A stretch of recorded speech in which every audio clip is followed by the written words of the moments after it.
everything a most remarkable resemblance of character and ideas between us. We seem to have been designed for each other."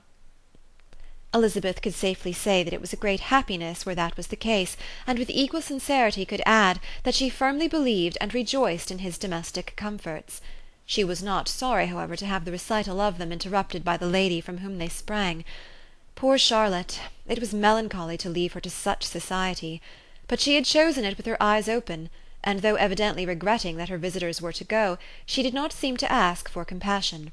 Her home and her housekeeping, her parish and her poultry, and all their dependent concerns, had not yet lost their charms.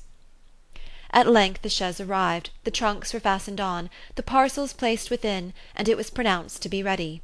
After an affectionate parting between the friends, Elizabeth was attended to the carriage by Mr. Collins, and as they walked down the garden he was commissioning her with his best respects to all her family, not forgetting his thanks for the kindness he had received at Longbourn in the winter, and his compliments to Mr. and Mrs. Gardiner, though unknown.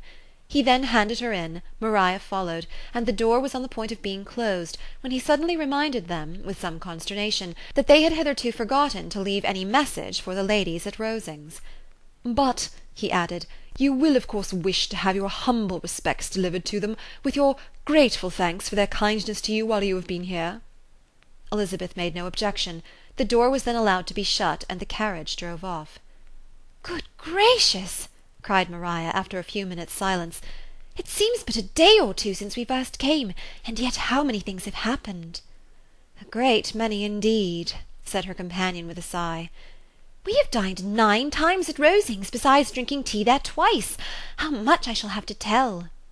Elizabeth added privately, "And how much I shall have to conceal."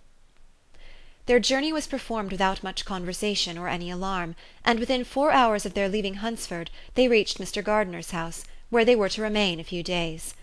Jane looked well, and Elizabeth had little opportunity of studying her spirits, amidst the various engagements which the kindness of her aunt had reserved for them. But Jane was to go home with her, and at Longbourn there would be leisure enough for observation. It was not without an effort, meanwhile, that she could wait even for Longbourn before she told her sister of Mr. Darcy's proposals.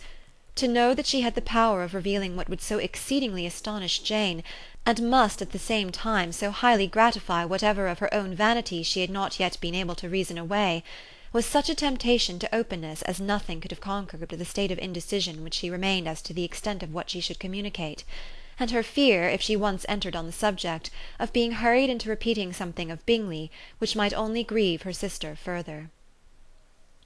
Chapter 38